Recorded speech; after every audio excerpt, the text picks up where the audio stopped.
Empezamos el vídeo con dos versiones básicas del Calibra y del Rover Coupé, porque creo que en ambos casos estas versiones básicas cumplirían su cometido con nota. En diciembre del año 1992 Motor 16 nos tendría preparado este comparativo. De esta forma podríamos descubrir si tenía lógica en un coupé montar mecánicas básicas que no aportaban más prestaciones que coches aparentemente de menores pretensiones. Se puede decir que todo comenzaría con este Calibra 2.0 de 8 válvulas y solo 115 caballos. Un coche que enseñó a Opel y al mundo que muchos compraban el coche por su estética, representando este motor el 65% de las ventas y el 16 válvulas de 150 caballos el otro 35. En este caso la diferencia económica entre ambos motores era de medio millón de pesetas, algo que pagarían gustosamente los que querían ese punto más. En gran parte el éxito de este Calibra influyó en que muchas otras marcas se sumaran al carro, haciendo rivales como este Rover 216, el cual contaría con un pequeño motor de 1600 cm3 de 122 caballos y de origen Honda. Gran parte del atractivo de estos coches era su precio. Vale, no eran baratos, pero su precio no era desmesurado para que muchos pudieran comprarlos. El Rover se situaba como uno de los más baratos del segmento, con un precio de 2.792.000 pesetas. Costando el Opel algo más, alcanzando los 3.070.000 pesetas. Con un CX de solo 0.26 en su momento, este Calibra sería el rey, reivindicando su rival de Rover 0.31 que tampoco estaba nada mal. Una de las grandes diferencias de estos dos modelos serían sus dimensiones, siendo este Opel Calibra claramente más largo que su rival británico, algo que repercutía directamente en su mayor tamaño interior. En ambos casos su interior sería muy similar al de la berlina que derivaban. Y en el Rover su aspecto sería más plasticoso. Al Rover le salvaba en cierta manera las inserciones en madera en el salpicadero y unos asientos tanto por diseño como por tapicería muy adecuados. Uno de los grandes atractivos de este Rover sería su techo practicable, siendo un techo que se quitaba en dos mitades y que permitían convertir a este coupé británico en una especie de targa. En cambio, sobre un techo solar convencional motor 16 vería varios inconvenientes. Por un lado, aunque había sitio donde dejarlos una vez quitados, la solución no resultaba apropiada. Existirían excesivos ruidos aerodinámicos, y en verano faltaba protección contra los rayos solares. Al final, el techo solar opcional del Calibra resultaba menos ruidoso, y al ser eléctrico también resultaba más cómodo. Pero donde habría grandes diferencias entre estos coupés sería evaluando el carácter de su motor y su comportamiento. El Rover contaría con un motor de Honda de 1600 cm3, 122 caballos, pero con carácter. Esto, unido a unas relaciones del cambio cerradas y al ser un motor que se dejaba oír, le darían un tacto diferente al de su rival. Por su parte, Opel había buscado un camino diferente para su Calibra menos potente.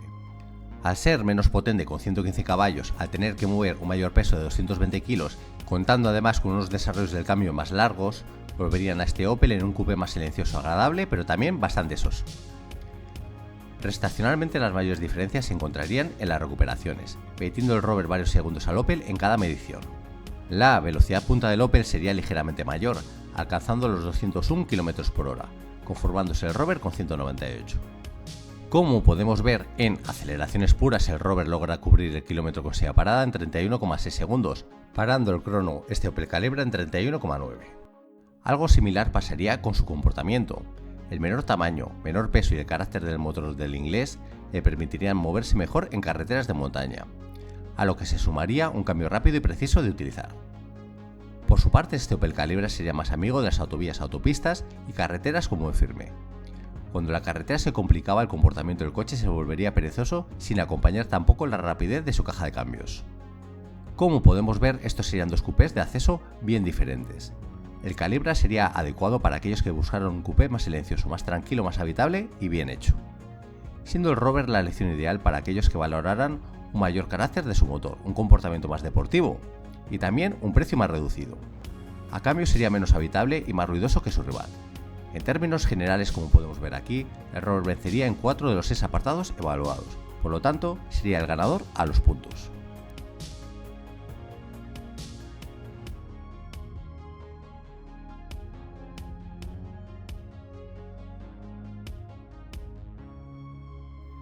En el año 1993 Automóvil aprovecharía a comparar al novedoso Ford Probe con su alma gemela, el Mazda MX-6.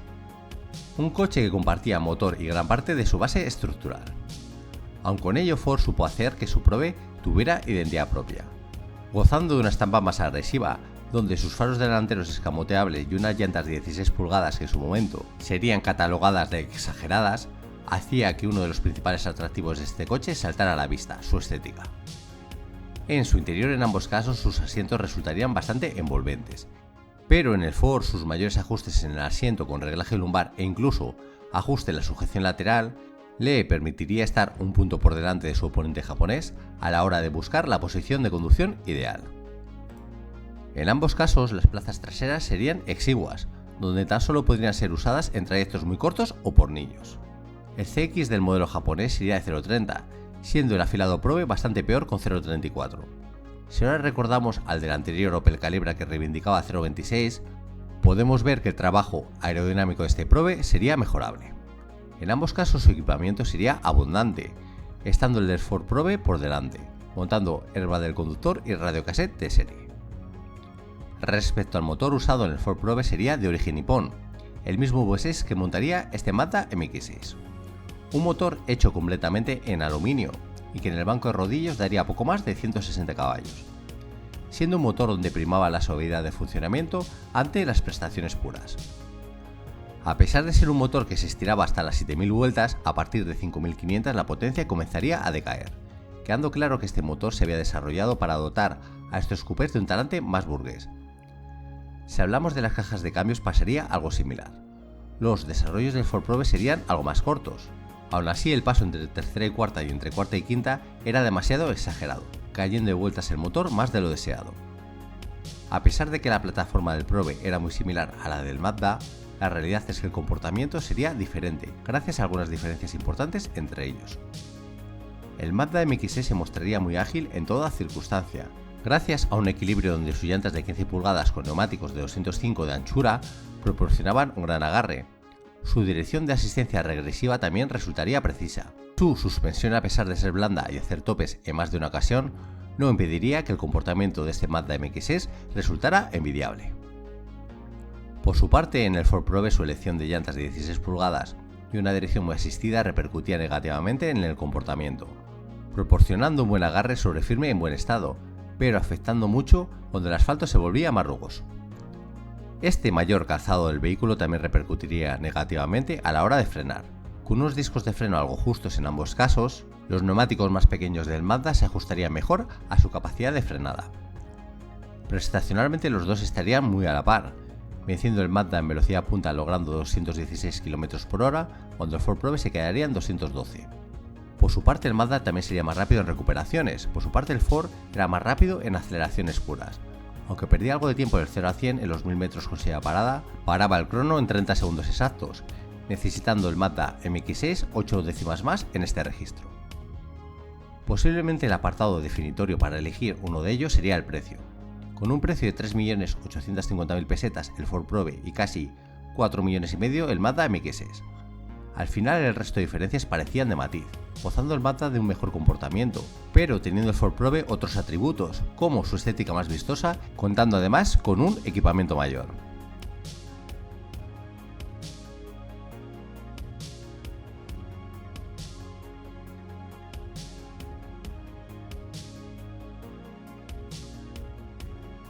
Pues ya conocemos este Rover Coupé, pero ¿qué será capaz de ofrecer con un motor intermedio dentro de la gama? Uno de los principales atractivos de este coche sería su estética, casi idéntica a la de su hermano mayor el Turbo, pero por mucho menos dinero.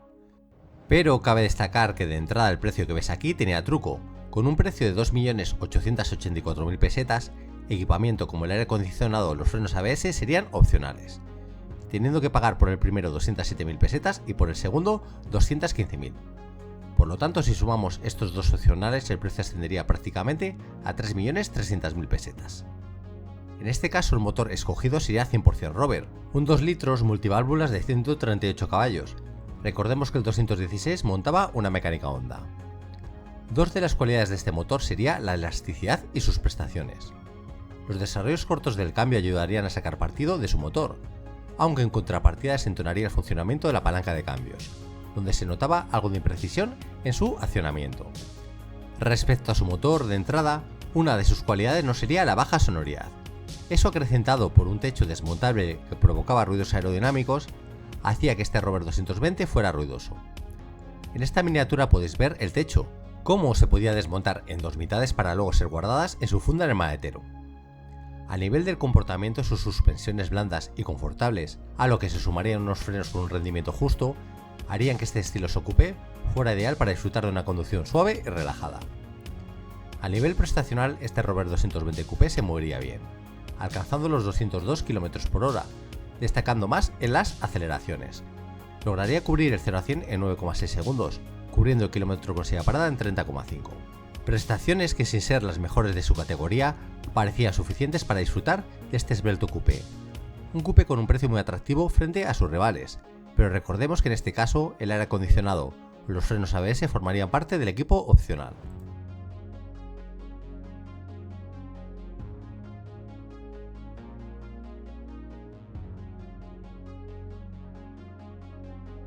Cuando llegó este coupé al mercado, la verdad que no había nada igual. En su momento recuerdo que había de todo, muchos detractores y otros muchos a los que les gustaba el diseño de este coupé. En este caso, Motor 16 probaría el tope de gama en su momento, el Fiat Coupé 16 Turbo Plus. Como podemos ver en las fotos, este Fiat rompía con todo. Los faros delanteros eran completamente diferentes al resto de sus rivales. Su tapa de combustible fundida en aluminio recordaba a los coches de competición. Sus manetas de aperturas de las puertas irían ocultas en el pilar B y, como no, sus pases de rueda irían cortados por esta curiosa línea que daban personalidad a la vista lateral. A todo esto se sumaría una paleta de colores de lo más llamativa, con colores como este amarillo que permitía a su conductor no pasar desapercibido. Su interior también sería original, pero tal vez uno de los aspectos más sorprendentes sería su habitabilidad interior, aprovechando cada centímetro a pesar de ser un coche más corto que sus rivales. En cuanto a su diseño interior, este coche equiparía un rasgo distintivo, contando con una moldura que atravesaba el salpicadero de punta a punta y que era del mismo color de la carrocería, poniendo en el centro Pininfarina, dejando bien claro de dónde provenía su diseño. Respecto a su motor, era herencia de un mito, el Delta HF, un 2 litros 16 válvulas turboalimentado de 195 caballos de potencia. Un motor donde se encontraría poco por debajo de 3.000 vueltas y un huracán imparable por encima de esa cifra. En primera alcanzaríamos 63 km por hora, en segunda 100, en tercera 145, en cuarta 190 y en quinta 225. Por lo tanto, este Fiat Coupé tendría potencia para aburrir, pero era un motor turbo a la vieja usanza, donde había que llevarlo a su zona óptima de funcionamiento para rendir bien. En cuanto al comportamiento, este Fiat sería eficaz gracias a una suspensión firme pero que no era radical. Una suspensión perfectamente balanceada, que permitía rodar muy rápido pero a su vez no castigaba a nuestros riñones. Este coche equiparía el Viscodrive, o lo que es lo mismo, un sucedáneo que actuaba como si de un autoblocante se tratase. En curvas lentas y debido a su motor con carácter turbo, haría que su conductor tuviera que tener cuidado al abrir gas con el subviraje. Por su parte, la dirección y los frenos estarían a la altura del conjunto, contando la dirección con un tacto ideal y una desmultiplicación adecuada, y los frenos con un antibloqueo muy adaptado al coche. Por otro lado, sus asientos, aunque de bonito diseño y cómodos, no sujetarían el cuerpo como deberían cuando se practicaba una conducción deportiva. Como podemos ver en la tabla en conducción rápida, esta fiera amarilla consumía 17,9 litros cada 100 km. Pero es que a una velocidad de crucero de 140 km por hora su consumo también sería muy elevado, gastando 13,2 litros cada 100 km. Prestacionalmente quedaba claro que este Fiat se situaba entre los mejores, con una punta de 225 km por hora, alcanzando los 100 km por hora en 7,2 segundos y cubriendo el kilómetro con silla parada en solo 28,3. En el momento de la prueba, año 1994, este Fiat Coupé costaba 4.265.000 pesetas, siendo ligeramente más caro que un Rover 220 Turbo Coupé y mucho más barato que un Volkswagen Corrado VR6. Por su parte, el Calibra V6 sería el único que bajaba de los 4 millones de pesetas, pero claro, solo contaría con 170 caballos de potencia. Como resumen, este Fiat Coupé sería diferente a sus rivales, con un motor chapado a la antigua, con un diseño muy personal y con un consumo de combustible muy superior al del resto de coupés de la competencia. Un coche que no dejaba indiferente a nadie, y donde la pasión podría con la razón durante su desarrollo.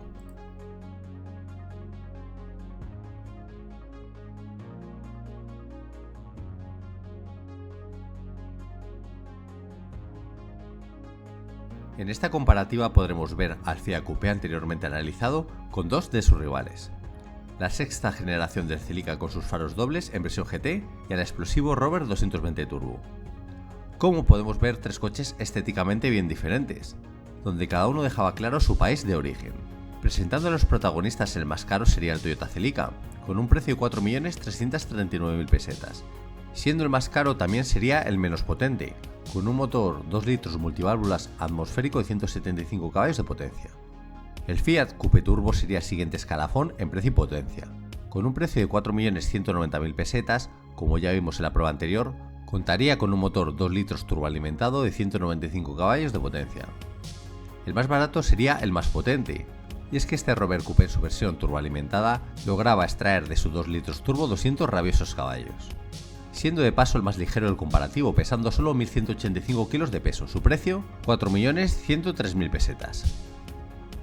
Empezando por el Fiat Coupé, como en la publicación anterior de Motor 16, Autopista también dejaría claro que en este Coupé Fiat había echado el resto, creando un coche diferente y con muchos detalles diferenciadores, como sus tiradores de las puertas o su tapón de combustible a la vista. En este caso, Autopista no echaría en falta más sujeción en los asientos. En cambio, sí que detectarían dos fallos muy a la italiana. Por un lado, resultaba difícil regular el retrovisor interior por falta de espacio para los dedos, y el limpialuneta trasero tenía tendencia a batirse cuando circulábamos cerca de su velocidad máxima. Respecto al interior del Toyota, como era típico en los coches japoneses, la funcionalidad vencería al diseño. La postura de conducción del Celica era la más tumbada de los tres, algo que se agradecería a la hora de conducir un coche de esta tipología. Respecto al Rover, una de las cosas más criticables es que en su interior comenzaba a pesar la veteranía. Este Rover estaría actualizado con extras de serie como el climatizador automático, siendo el único del comparativo que lo montaba. Pero como podemos ver en esta foto, este nuevo equipamiento quedaba un poco postizo y no encajaba con el resto de su interior. Por otro lado, su puesto de conducción sería el más parecido al de una berlina, y su techo solar convertían a este Rover en un horno en verano, resultando además muy ruidoso al circular a velocidades elevadas. Respecto a sus motores, si comparábamos el del Toyota con el del Fiat, hasta las 2500 vueltas tendrían un comportamiento parecido, resultando perezoso. Pero a partir de ahí el motor del Fiat parecía querer hacerle despegar al Coupé, siendo un motor que daba lo mejor de sí mismo a regímenes medios, siendo un motor donde la potencia a partir de 4000 vueltas seguiría creciendo, pero ya muy levemente. En cambio, si comparamos la curva de potencia con la del Toyota, veremos que en el Celica la forma de hacer que realmente corras llevándole siempre alto de vueltas. Por lo tanto, el Fiat será un coche que pida siempre una marcha más larga, para así poder aprovechar su medio régimen, y en el Toyota en cambio exigirá una marcha menos, para aprovechar la zona alta de su motor. Punto y aparte sería el motor de este Rover, un motor con bajos medios y una curva de par imbatible. Y es que con casi 209 caballos de potencia real se podía llegar a comprender sus espectaculares prestaciones, aquí las tenéis. Lograría una espectacular velocidad máxima de 245 km por hora, algo que sus rivales no se podían ni acercar, quedándose el Fiat en 228 y el Toyota en 217. Como podemos ver en la aceleración 0 a 1000 metros, este Rover sería un dragster, parando el crono en 26,63 segundos, necesitando el Fiat 27,81 y el Toyota 29,54. En contrapartida, una vez en marcha, el Celica lograba compensar su falta de prestaciones con el mejor comportamiento de los tres, siendo un coche donde su excelente palanca de cambio resultaba perfecta para aprovechar la zona alta de cuentavueltas. En su bastidor no existiría ningún tipo de problema ni de motricidad ni de frenos. Si forzábamos el subviraje sería leve y su nobleza nos ayudaría a jugar a explorar sus límites. Posiblemente el límite de adherencia a este Fiat sea mayor, pero este Toyota da más confianza a alta velocidad.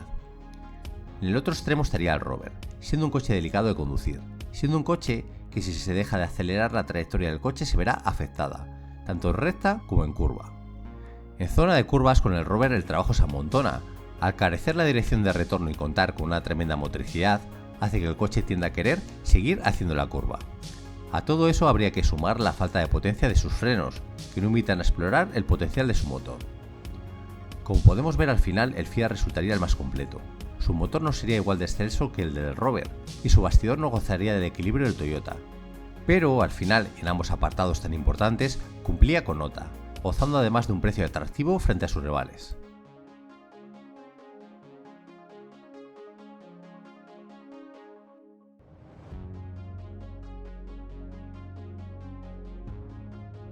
Durante el año 1995, Motor 16 nos enseñaría otras dos opciones donde gastarse más de 4 millones de pesetas. Por un lado estaría el Ford Probe, que era el líder de ventas en su segmento, y por otro el innovador Alfa Romeo GTV. Su menor potencia hacía que este Alfa Romeo fuera más barato. Con su motor 2 litros de 150 caballos, su precio se quedaría en 4.170.000 pesetas, siendo claramente más barato que su rival de Ford. Y es que este Ford Probe con el motor V6 subiría su precio hasta los 4.530.000 pesetas. Como podemos ver en su estética, este Alfa Romeo GTV, al igual que el Fiat Coupé, llegaría para salirse de la norma. Una de las características serían sus reducidas dimensiones, algo que a diferencia del Fiat Coupé en este caso, su menor longitud sí que se traduciría en un maletero muy pequeño y unas plazas traseras también muy pequeñas. En su interior, este Alfa Romeo gozaría también de un diseño más llamativo que el del Probe, pero en su contra tendría detalles de ajuste que impidía redondear su acabado final. Por lo tanto, en su interior cada uno tendría sus pros y sus contras, gozando el Ford de una mayor habitabilidad, una mejor postura de conducción y una mayor visibilidad para maniobrar. Por su parte, el italiano gozaría de un interior más llamativo, de unos asientos que proporcionarían una mayor sujeción lateral y un cuadro de instrumentos más deportivo con indicadores esféricos. Cabe destacar un punto importante en el atractivo de estos coches, sus faros. En estas fotos podréis ver el detalle de los faros escamoteables del Ford Probe y cómo los orificios del capó del GTV simulan unos falsos faros circulares. Como podemos ver, su vista posterior tampoco dejaría indiferente a nadie, con la espectacular firma lumínica que preside toda la zona trasera en el Ford y una zona trasera del GTV más discreta pero también muy personal. Respecto a los motores, a pesar de que el V6 de este Probe no era la joya de la corona, el 4 cilindros del Alfa Romeo solo lograría vencer en los consumos, siendo un motor menos prestacional y menos elástico. Y es que aunque sobre el papel eran solo 13 caballos, las diferencias en prestaciones serían abultadas. En este caso el Ford lograría brillar algo más que en pruebas anteriores, y ahora lograría alcanzar los 220 km/h velocidad máxima, siguiéndole de cerca al GTV con 215. Pero sería realmente en aceleraciones donde el Probe se impondría, necesitando 29,7 segundos para cubrir el kilómetro con serie parada, medición para la que este Alfa Romeo necesitaría 31,2 segundos. Como podemos ver, en recuperaciones las diferencias también serían abultadas. En ambos casos, estos coupés tendrían un buen comportamiento, con un buen compromiso entre confort y estabilidad. En marcha el Probe sería mucho menos ruidoso, siendo el GTV un coche con mayores ruidos aerodinámicos y de ajuste. En cambio, cuando forzábamos el ritmo, al contar este GTV con unos tarados más duros y una suspensión trasera multibrazo muy elaborada, aportaría este Alfa Romeo un plus más que su rival. Esto, unido a un menor tamaño exterior, le dotaría también de una mayor agilidad en carreteras estrechas y reviradas. A su mejor comportamiento, este GTV sumaría una dirección más directa que la de su rival y unos frenos también más capaces que los del Ford en conducción deportiva.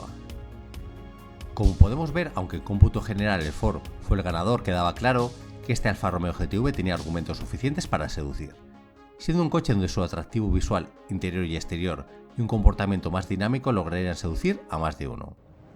En cambio, el Ford Probe gozaría de un motor más potente y V6, gozando además de una mayor habitabilidad con un maletero más capaz, permitiendo por lo tanto una mejor versatilidad de uso.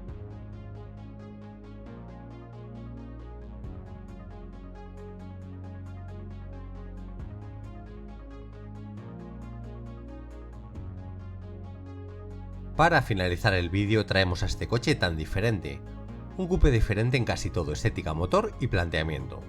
Y es que este coche sería diferente al resto de coupés.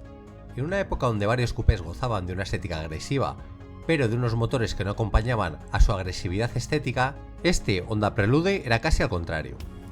Y es que bajo esta discreta carrocería se ubicaba una mecánica muy deportiva, un motor de casi 2,2 litros y tecnología VTEC, con un carácter afable hasta las 5.500 vueltas, convirtiéndose en un rabioso deportivo hasta las 8.500 vueltas. En este caso, este Honda Prelude gozaría de la última evolución que desarrollaba 200 caballos, aunque en la práctica las diferencias respecto a la anterior mecánica de 185 serían casi inapreciables. En este caso a su motor también se juntaría un perfecto comportamiento en carretera. Sus tarados de suspensión serían bastante firmes, aún así contaría con una capacidad de absorción necesaria para no transmitir las irregularidades del asfalto al habitáculo. A todo eso se sumaría sus ruedas traseras directrices, un sistema que permitía facilitar las maniobras de aparcamiento a baja velocidad, y también mejoraba la agilidad del coche una vez circulábamos a ritmo de carretera. En conjunto este Prelude sería un coche que daría una fe ciega a su conductor, con un bastidor que animaría a practicar una conducción deportiva, y un motor que animaría constantemente a apurar la zona alta del cuentavueltas. Tan solo se apreciarían lagunas en la frenada, con una ligera pérdida de trayectoria que exigía una leve corrección con el volante, a lo que se sumaría un leve desfallecimiento tras un buen rato de trato duro. A todo este cóctel perfecto se sumaría un eje trasero casi inamovible, una excelente motricidad que nos permitía acelerar muy pronto y una dirección muy precisa e informativa. Como podemos ver en conjunto, este Honda Prelude tendría pocos puntos débiles. Se le podría reprochar una alta rumorosidad, una habitabilidad posterior muy limitada y un consumo de combustible algo alto, pero ¿cuánto costaba y cuánto corría? Pues bien. Su precio a finales de los 90 sería de 4.780.000 pesetas. Su velocidad máxima homologada sería de 228 km por hora. Sus aceleraciones serían de 7,98 segundos para cubrir el 0 a 100 y 28,82 para cubrir el kilómetro con salida parada. Prestaciones que tras lo relatado anteriormente podían saber a poco, pero tal vez el encanto de este Honda siempre fueron las sensaciones frente a los fríos números.